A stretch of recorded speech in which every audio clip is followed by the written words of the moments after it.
Welcome to Energy Vista, a podcast on energy issues, personal and professional trajectories. I'm your host, Leslie Palti-Guzman.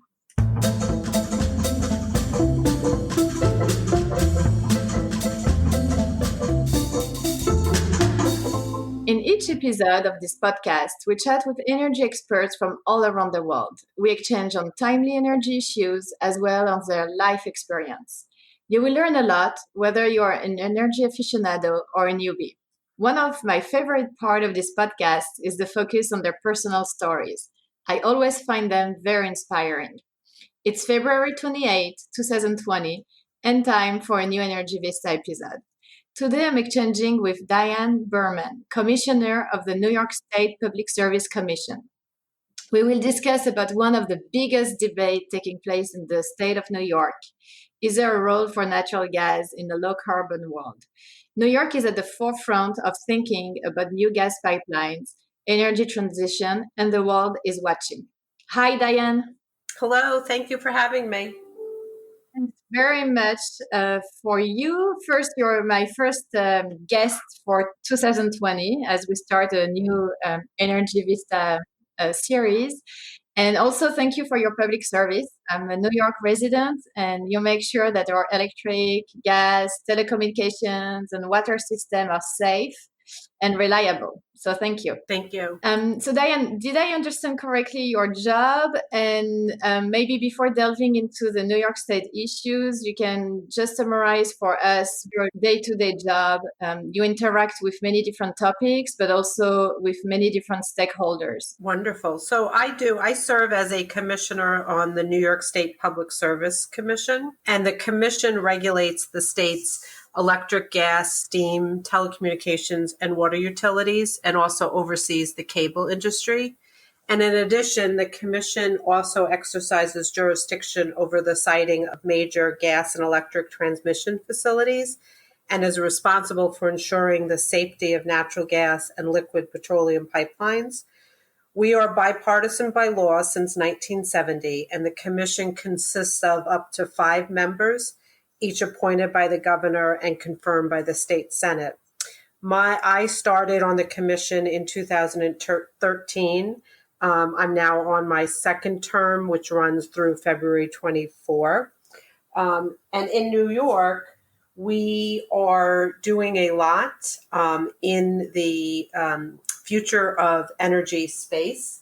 New York, and I'd really, like to share my thoughts on the recently adopted Climate Leadership and Community Protection Act. I'm going to focus on the future of energy and how, as a regulator, I help to manage this extraordinary transition. So maybe we can discuss a little bit of what's going on with the pipeline settings. A big pipeline was rejected, I think, in May last year, and how does that fit in the next future energy system for New York State?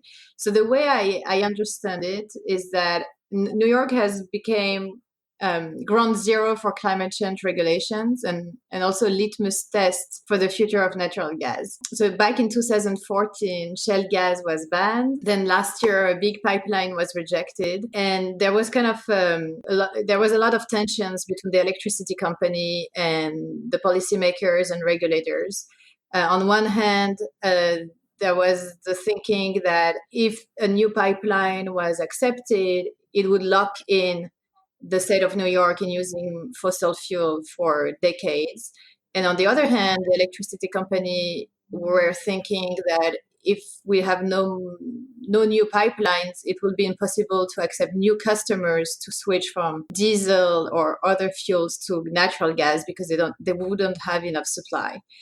Can you tell us a little bit what's the state of play right now in New York? Yeah, thanks. Yeah, so I think it's really important to sort of understand kind of the perspective of New York as a whole, and then look a little bit under the hood about what that means, especially as it relates to natural gas and the tensions over that issue. So New York has been on this path of developing a future energy system through really my whole tenure as a commissioner back in 2013. We started a reforming energy vision proceeding in 2014, and that was focused on aiming to provide a system that is clean, affordable, resilient, and always reliable for all. And we've been doing that by adopting programs which require clean energy investment and innovation while driving a clean energy economy with new energy sector jobs. Now, most recently, the Climate Leadership and Community Protection Act legislatively was a call for an orderly and just transition to clean energy, and doing so significantly more of what New York had already been doing with its energy efficiency programs, clean energy funds, clean energy standard, non-wires and non-pipe alternatives, and electric vehicles. And all these initiatives have been expanded and have set some really clear and ambitious targets for reducing greenhouse gas emissions by 2050. Some of the mandates include installation of 9 gigawatts of offshore wind by 2035, 6 gigawatts of distributed solar by 2025, 3 gigawatts of energy storage by 2030. It also directs all of the New York State agencies and authorities to work with stakeholders to develop a plan, again, for reducing greenhouse gas emission by 85% from 1990 levels by 2050. And then to work towards a goal of investing 40% of clean energy and energy efficiency resources to benefit disadvantaged communities. It also goes on to require that at least 70% of New York's electricity must come from renewable energy sources by 2030, and the state's power system 100% carbon-free by 2040. So it's, for me, important as a regulator to take a step back and look at what this means from the energy landscape. And New York has historically had an electric generation fleet that's consisted of smartly so, a diverse mix of fuel types, which includes hydro, nuclear, oil, gas, natural gas, and renewable resources. We currently have about 5 million natural gas customers, and our energy system is under stress. Looking at all of this, sorry, Diane, when you say under stress, does it mean risk of outage? Our energy is under stress for a number of reasons. Aging infrastructure, costs are rising, pressure on reliability and resiliency with a clean energy focus, and really looking at what do we do with all of this, ensuring that the lights stay on, and if they go out, we get them back on as quickly and efficiently and safely as possible, and doing it, with a focus now on reducing even more our carbon and methane emissions. And so trying to think outside the box and how do we do this? Keeping in mind that we have right now 5 million gas customers in New York, and we have been blessed with, low gas prices, and also real benefits have come from our fuel diversity, which includes natural gas serving as a primary fuel and oil as an alternative fuel for more than 80% of our gas-fired generating units. So when we look at this, the fuel diversity in New York, I think, has provided significant reliability and resiliency benefits. It has supported operational flexibility and resource availability during periods of constraint. So when we are going forward, we have to keep in mind that gas is a core issue for us to really discuss and address.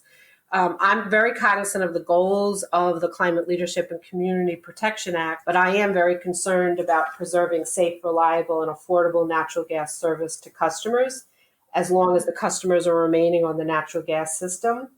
We still have over 100,000 households, a few 100,000 households in New York State that use oil for heating, which is more expensive than natural gas. And many new and existing businesses in New York State have been very strong in saying that they want access to natural gas. So their fuel choices becomes an economic development issue. We also have industrial customers that may not have alternatives to natural gas that they currently use for process loads. So when we are looking at our renewable goals, we have to keep in mind that gas is not necessarily something that is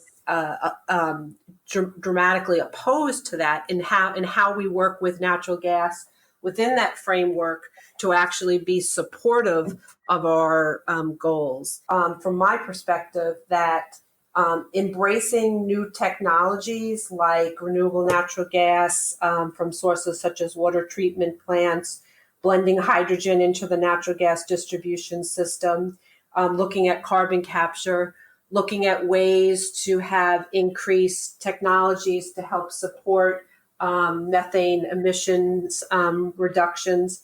These can all allow the continued reliable service to all customers, whether they're residential, commercial, or industrial, help to achieve our targets in a way that is economically sound, environmentally sound, and doesn't put at risk the reliability of the system, and also recognizes customer choice within that is really important. So when the other jurisdictions, whether in the US or globally, are watching New York State and the debate with natural gas, what do you think are the main takeaways or lessons that you would recommend them? I think it will be really important to see what signals we are giving from a predictability perspective and from a certainty perspective. I think that we in New York must really get it right. We have to be looking at the value that we're adding to customers, shareholders, and the community. And we have to be looking at proactive solutions that is ensuring that all things are on the table. It really is really important to me that we try to look at these aggressive goals in a way that doesn't pit people against each other, but helps to move them closer together and finding solutions. The natural gas use is increasing as a primarily for power generation and industrial demand. So even while we are looking at aggressive renewable goals, we are seeing not just in the US, but we are seeing in New York that the demand for natural gas is not declining. And so therefore, it is not a good idea for us to limit any low carbon, low cost choices to one or two things. We really can't put all our eggs in one basket. We need to think about it not just for our current situation, but how is this going to be long lasting? We have seen when there have been some gas moratoriums in certain sectors of the state that the reaction and backlash from customers who want to obtain gas, whether it's new gas or incremental gas, has been very loud and clear. And that means for us helping to ensure that we are working towards everyone having access to safe, reliable utility service at just and reasonable rates. And it means looking at what this portfolio of our energy resources will look like and how things will change, a focus on keeping costs at a minimum. And yeah, I think it's very important. And so for me, all things are important. Energy efficiency, gas demand responses, non-pipe alternatives, and the recognition that we may, in certain circumstances, need new pipeline infrastructure, and we have to examine what that is and what our responsibilities are to do that in a way that is appropriate for the communities. So in absence of new pipeline infrastructures, the biggest threat is blackout? Well, I wouldn't say the biggest threat is blackout. I would say that there is, from my perspective, a absence of that may mean that those folks who want gas and need gas would not be able to get that. And we would need to have then curtailments and moratoriums, and therefore access to that energy may wind up either not being there or having costly alternatives or not as environmentally friendly alternatives. So it may mean that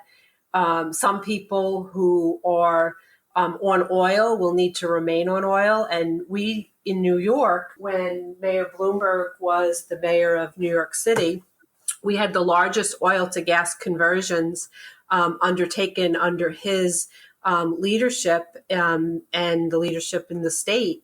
And we saw dramatically a reduction in, an increase in better air quality. And we also saw more environmentally and economically friendly energy uses now going from oil to gas. It doesn't mean that that is the only solution, but it is something for us to keep in mind. From my perspective, we need to worry about the unintended consequences if we, in this transition, are not accounting for what happens if we take gas out of the equation, and then look at what that means so that if we need to pair gas with renewables, how do we do that in a way that helps us economically and environmentally and from a cost perspective. So in the event there is no new pipeline coming into the New York State, more users will keep using dirtier and maybe more expensive fuel, like you mentioned, oil. And how long would they have to wait for some renewables to be accessible?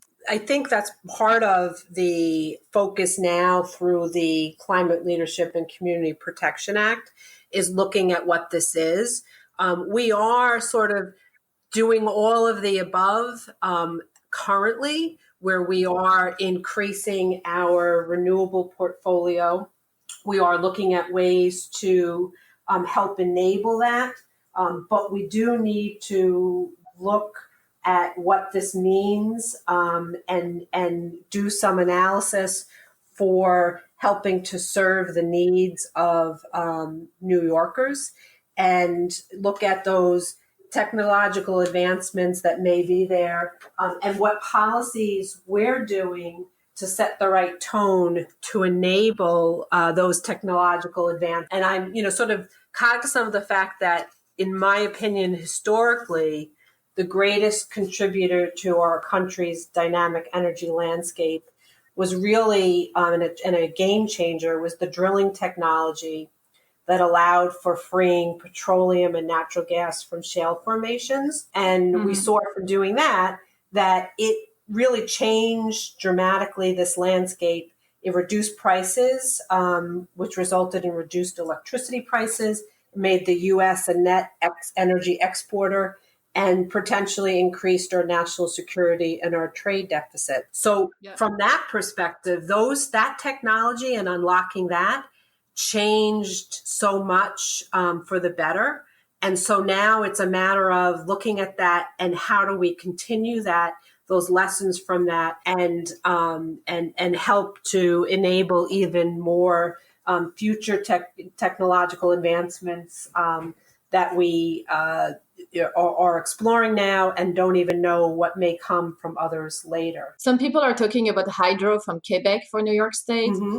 Is it something you're following? I think it's really important that we look at that. I mean, there are really, and even in that circumstance, so hydrogen and looking at what that technology advancements may be, using that is really important. And it doesn't mean it's a... I was talking about hydropower. Oh, hydropower. I'm sorry. Yes. Hydrogen is also a topic of interest, of course. Mm-hmm. Yeah, that all of these things I think are really important. I mean, the greatest challenges embodied in climate change and carbon reduction efforts and the efforts to reduce reliance on fossil fuels are things that we have to grapple with, right?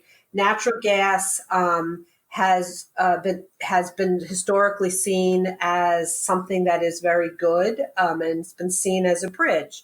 But we are seeing that there are more naysayers in New York to our reliance on natural gas.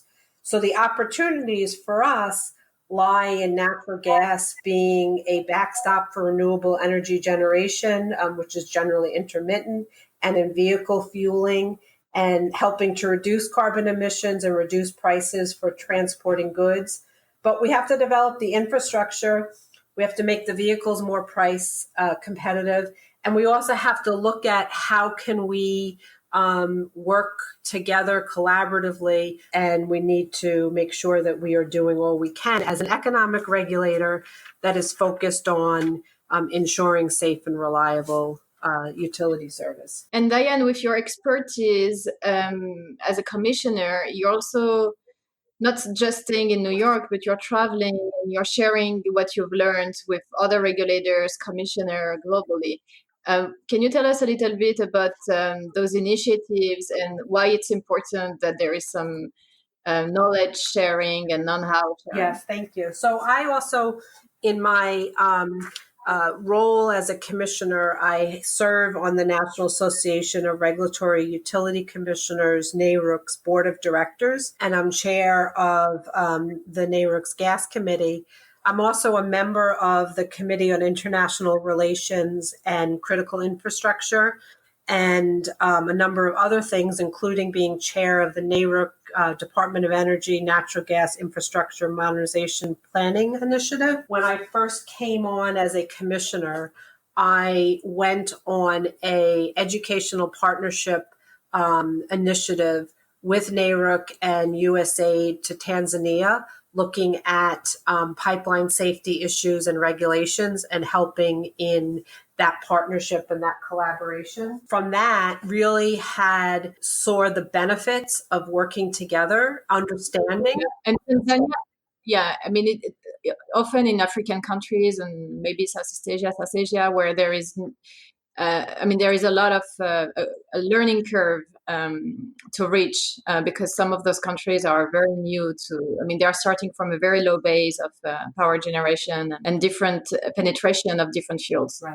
Right. And then I've also went to Israel with the Department of State, looking at their gas projects and helping look at what it means from an environmental regulatory perspective, and helping as a state economic regulator give some lessons from what we have done in New York. And then also going to India, also talking a lot to a number of other countries with NARUC and USAID. I find it partnerships really, really important. One, it helps me be a better regulator because I really am going over in detail some of the lessons learning that we're doing in New York and elsewhere in the country, and also how it may or may not fit with what they are grappling with, and really helping to unlock significant educational and relationships and helping to see it's not just the countries that we're going to that benefit, but also it is for us to bring back partnerships. Yeah, very interesting. So Diane, let's move to your personal and professional trajectory. So how did you become a public servant and drawn into the energy land in a way? My pathway was, I think, perhaps a bit clunky or messy. There was no real, I never woke up and said, I'm going to be an energy regulator when I grow up. I was always drawn to the energy issues. When I was 10 years old, I was in a hospital in New York City during the blackout of 1977 in New York City, and it was a significant blackout. And from my perspective, every year and then every 5 years and 10 years, there was an anniversary, and they would sort of focus on lessons from that blackout. So I grew up really with having been in a very scary situation where we were hearing nurses and doctors talking about how they were going to evacuate the hospital if the lights didn't come back on while there were generators. They were running low on gas, and they were afraid that they were going to run out before they fixed the situation. And so It really was always important to me to understand that we need the lights on, and that we need people helping to ensure that this, before the events, that we were prepared for that. So I started out being And you studied law. I did. I started out first as a social work major, and the reason I went to law school was that one of the places that I worked at was a home for abused women and children. Some of their significant issues were paying their energy bills. They couldn't, when they were leaving their abuser, they were trying to figure out how to juggle. And one of the most significant issues was the energy bills and helping. I worked with legal services in helping them with some of their getting their utility to turn back on their service, even though they were in arrears. So it really was sort of what made me think about going to law school. And then in law school, I was focused on I wanted to do something for the public good. And all of my different jobs that I've held, and I've held a number of them, were either legal or management positions with various organizations, including working as an assistant counsel with the Department of Economic Development and working at an attorney general's office and being a senior court attorney with the court systems. Before I came to the commission, I actually had been special counsel to the commissioners under a different administration. And then I left to go be a counsel to the New York State Senate Republicans. And I became their first female chief counsel. My calling really was, and I kept finding myself really engaged on the energy issues. And so when I had the opportunity to come back, I was nominated by the governor, and then the Senate confirmed me. It really was important to me. I realized when I came here that I had never been a primary decision maker. I had always worked as a staffer for decision makers. And so I really embraced, by coming here, I wanted to be an active decision maker who was really focused on, when I wind up leaving here, that I have left a significant legacy. Right. And making sure that I do some good, and not just for the short term, but the long term. So it's really important to me that I am focused on making a difference. Yeah. And it seems that the terms of commissioners are long enough, and you're into your second mandate. So you will likely be able to leave a mark. Yeah, I hope to. And, it's interesting because the first female on the PSC commissioner, on the commission, was back in March 1974, Carmel Carrington Marr. And she also really has been a leader for me. I didn't get to know her before she passed, but she also was the Committee on Gas chair at NARUC, and has had a really important impact for me in following that, because she made a difference. She cared, and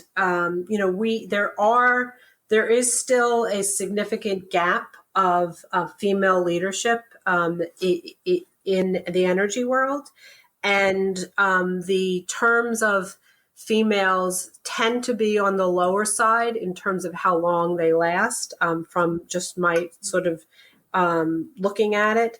And so I want to make sure that now that I'm in this position, it is really, really important to me that I help to increase the diversity, not just on the gender side, but across the board, because I think that all of us working together and having diverse perspectives really will help all of us achieve even more significant energy successes. Wow. Bravo, Diane. It's very inspiring. And thank you also for making your best to unfold New York's ambitious climate plan in a way that makes sense. Oh, thank you so much. Bye.